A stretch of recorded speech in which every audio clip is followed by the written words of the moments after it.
Right now, you're doing something with your mind that's making it impossible to control. You're trying to push away a thought, force yourself to focus, or stop feeling a certain way. And the harder you push, the worse it gets. Here's what no one tells you. Your brain is wired to resist this kind of control. Every time you fight a thought, you're actually feeding it. Every time you try to force focus, you're draining the exact mental energy you need. But there's a way to work with your mind instead of against it, and it changes everything. Most people spend their entire lives believing that controlling their mind means overpowering it. Willpower, discipline, mental toughness. But research from Harvard and other leading institutions reveals something completely different. The people with the most mental control aren't the ones fighting hardest. They're the ones who discovered a counterintuitive approach that your brain actually responds to. And once you understand how this works, you'll never look at your thoughts the same way again. You're lying in bed at 2 a.m. You have an important meeting in 6 hours. Your mind is racing through everything that could go wrong. So you tell yourself, stop thinking about it. Just stop. Go to sleep. But the moment you try to suppress the thought, it comes back stronger. 5 minutes later, you're imagining worst-case scenarios in vivid detail. You've just experienced what psychologists call the rebound effect, and it's sabotaging your mental control every single day. In the 1980s, a psychologist named Daniel Wegner conducted an experiment that revealed something disturbing about how your mind works. He told participants, for the next 5 minutes, think about whatever you want, but whatever you do, don't think about a white bear. You can probably guess what happened. People couldn't stop thinking about white bears. But here's the part that matters. After the 5 minutes ended and people were allowed to think about white bears, they thought about them even more than people who'd never been told to suppress the thought. The act of suppression didn't just fail, it created an obsession. This happens in your brain because of how thought suppression works. When you try not to think about something, your mind splits into two processes. One part actively searches for something else to think about, but another part constantly monitors your thoughts to make sure the forbidden thought doesn't appear. It's like hiring a security guard to watch for intruders, except the security guard has to keep thinking about intruders to recognize them. You've created a loop where avoiding the thought requires constantly referencing it. You experience this every time you tell yourself not to be nervous before a presentation. Don't mess up. Don't forget your points. Don't look anxious. Each "don't" puts your attention exactly where you don't want it. Your brain can't process negation the same way language does. When you think "don't be anxious," your mind has to activate the concept of anxiety first to know what to avoid. You've just primed yourself for the exact state you're trying to prevent. The same mechanism explains why dieters who try not to think about food become obsessed with it. Why people trying to quit smoking think about cigarettes constantly. Why you can't stop checking your phone even though you promised yourself you'd focus. The suppression itself is the problem. Your brain treats suppressed thoughts like unfinished business, something that needs resolution. An unfinished business doesn't go away, it intensifies. Scientists discovered this happens in a part of your brain called the anterior cingulate cortex. When you suppress a thought, this region lights up with activity. But instead of eliminating the thought, it creates what researchers call ironic monitoring. Your brain becomes hypervigilant for the exact thing you're trying to avoid. It's like telling yourself not to look at the clock during a boring meeting. Suddenly, you can't stop glancing at it. The prohibition creates the compulsion. You're sitting in traffic. You're going to be late. Your chest tightens. Your mind starts spiraling. This always happens to me. I should have left earlier. Everyone's going to think I'm unreliable. The old approach says, stop these thoughts, calm down, think positive. But there's a different option that actually works. You acknowledge what's happening. I'm feeling anxious right now. My chest is tight. I'm having thoughts about being late. And something shifts. The intensity drops, not because you fought it, because you stopped fighting it. This is called acceptance, but not in the way most people understand it. You're not resigning yourself to anxiety. You're not pretending everything's fine. You're doing something much more strategic. You're removing the secondary layer of suffering. When you feel anxious and then get anxious about being anxious, you've doubled the problem. When you notice a negative thought and then judge yourself for having it, you've created a thought about a thought. Acceptance cuts this cycle at the root. Research from Stephen Hayes at the University of Nevada shows that psychological flexibility, the ability to experience thoughts and feelings without fighting them, predicts mental health better than almost any other factor. People who can acknowledge difficult emotions without trying to eliminate them recover faster from stress, experience less depression, and report higher life satisfaction. Not because they experience fewer negative thoughts, but because they don't turn those thoughts into wars. Here's what this looks like in practice. You're about to have a difficult conversation with someone you care about. Your mind offers you a thought. This is going to go badly. The old approach. No, it won't. Stop being negative. You'll be fine. This creates tension between what you're thinking and what you believe you should think.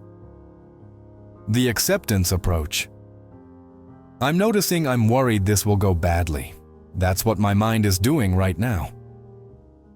You've named the experience without attaching to it or fighting it. And that small shift creates space. The neuroscience behind this is fascinating. When you acknowledge a thought or emotion without resistance, your prefrontal cortex, the part of your brain responsible for regulation, can actually process it more effectively.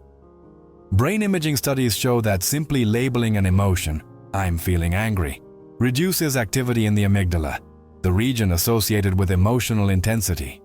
You're not suppressing the emotion, you're integrating it.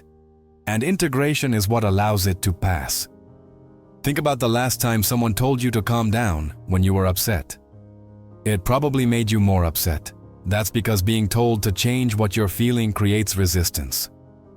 But when someone says, "I can see you're really frustrated right now," something different happens. The validation itself is calming. You're doing the same thing for yourself when you practice acceptance. You're becoming the person who sees what's happening, without trying to immediately fix it. This doesn't mean you become passive. Acceptance is the foundation for effective action. When you stop wasting energy fighting your thoughts, you free up mental resources to actually address what's causing them. You're stuck in traffic. You can't change that. But you can send a message letting someone know you'll be late. You can use the time to listen to something interesting. You can notice your anxiety without letting it dictate your behavior. That's control, real control. You wake up and immediately feel dread about your day. There's a task you've been avoiding for weeks. Every time you think about starting it, your mind floods you with resistance. It's too hard. You don't know where to begin. You'll probably fail anyway. The instinct is to power through these thoughts, to force yourself past them with discipline. But there's a more effective approach that sounds completely backward. You lean into the resistance instead of fighting it. This is strategic surrender, and it works because it eliminates the energy drain of internal conflict. When part of you wants to work and another part wants to avoid, you're essentially running two programs simultaneously. Your prefrontal cortex is trying to initiate action, while your limbic system is pumping out avoidance signals. The friction between these two systems is exhausting. Strategic surrender means acknowledging the avoidance without letting it make the decision. Here's how it works. You sit down to start the task. Your mind immediately offers, "I don't want to do this." Instead of arguing with that thought or trying to motivate yourself past it, you acknowledge it directly. "I'm noticing I really don't want to do this right now, and I'm going to start anyway." You've separated the thought from the action. The thought can exist. You can feel the resistance, and you can still move. These aren't mutually exclusive. Research on cognitive diffusion, a technique from acceptance and commitment therapy, shows that creating distance between yourself and your thoughts dramatically reduces their power. When you treat thoughts as facts, they control you. When you recognize them as mental events, they become optional. The thought, "I can't do this," feels completely different from, "I'm having the thought that I can't do this." The second version creates space, and in that space, you have choice. You're in a conversation, and someone says something that triggers you. Your mind instantly generates a defensive response. The old pattern: either blurt out the defensive response or suppress it and feel resentful. Strategic surrender offers a third option. Notice the defensive impulse without acting on it. "I'm feeling defensive right now." That's interesting. What's underneath that? You've bought yourself 3 seconds, enough time for your prefrontal cortex to catch up to your emotional reaction. Enough time to choose a response instead of defaulting to a reaction. This approach works because it aligns with how your brain actually functions. Your emotional responses happen faster than your conscious awareness. You can't prevent the initial surge of feeling, but you can change what happens next. Neuroscientist Lisa Feldman Barrett's research shows that emotions aren't hardwired reactions. They're predictions your brain makes based on past experience. When you notice an emotion arising without immediately believing or acting on it, you're interrupting the prediction loop. You're teaching your brain that this situation doesn't have to unfold the way it always has. The practical application is simple, but requires practice. Start with low-stakes situations. You're scrolling your phone when you plan to read. Notice the urge to keep scrolling. Say to yourself, "I'm noticing the urge to keep scrolling." Then make a choice. Sometimes you'll keep scrolling. That's fine. The goal isn't perfect behavior. It's building awareness of the gap between impulse and action. Over time, that gap widens, and in that widening gap, you find control. Strategic surrender also applies to physical sensations. You're anxious and your heart is racing. The instinct is to fight the sensation, to try to slow your heart rate through sheer will. But you can't directly control your heart rate. You can, however, acknowledge what's happening. My heart is racing right now. That's what anxiety does. It doesn't mean something's wrong with me. This is just what's happening. When you stop adding resistance to the physical sensation, it often diminishes on its own. Not always, but often enough that the pattern becomes reliable. You're driving and someone cuts you off. Instantly, you feel a surge of anger. But here's what most people miss. There's a split second between the event and your reaction, where something crucial happens. In that moment, your brain is making a decision about what this means and how to respond. Most of the time, this happens so fast you don't notice it. But when you learn to catch that moment, that observation gap, everything changes. This gap is where real control lives. It's the space between stimulus and response that Viktor Frankl wrote about. It's the moment when you realize, I'm watching this thought appear, and if I'm watching it, then I'm not the thought itself. This might sound abstract, but it's the most practical skill you can develop for mental control. It's called metacognition, thinking about thinking, and it's what separates people who feel controlled by their minds from people who work with them. Here's what makes this powerful. When you observe a thought instead of being consumed by it, you activate a different network in your brain. Neuroscientists call this the default mode network versus the task-positive network. When you're lost in thought, when your mind is wandering, when you're ruminating, that's the default mode. When you notice that you're lost in thought and bring your attention back, you've activated the task-positive network. You've shifted from autopilot to awareness, and that shift is trainable. You can practice this right now with something simple. Notice the sensation of your breath. not controlling it, just observing it. Within seconds, your mind will wander. You'll start thinking about something else. The moment you realize you've wandered, that's the observation gap. That moment of noticing is what you're training. Most people think meditation is about maintaining focus. It's not. It's about noticing when you've lost focus. That noticing is the repetition that builds the skill. Apply this to difficult emotions. You feel jealous seeing someone's social media post. The thought appears, they have it so much better than me. Old pattern. Believe the thought, feel worse, spiral into comparison. New pattern. I'm noticing I'm having thoughts about comparison right now. My mind is making me feel inadequate based on a curated post. That's what minds do. You haven't eliminated the jealousy, but you've created separation from it. And that separation means it doesn't have to dictate your mood for the next 2 hours.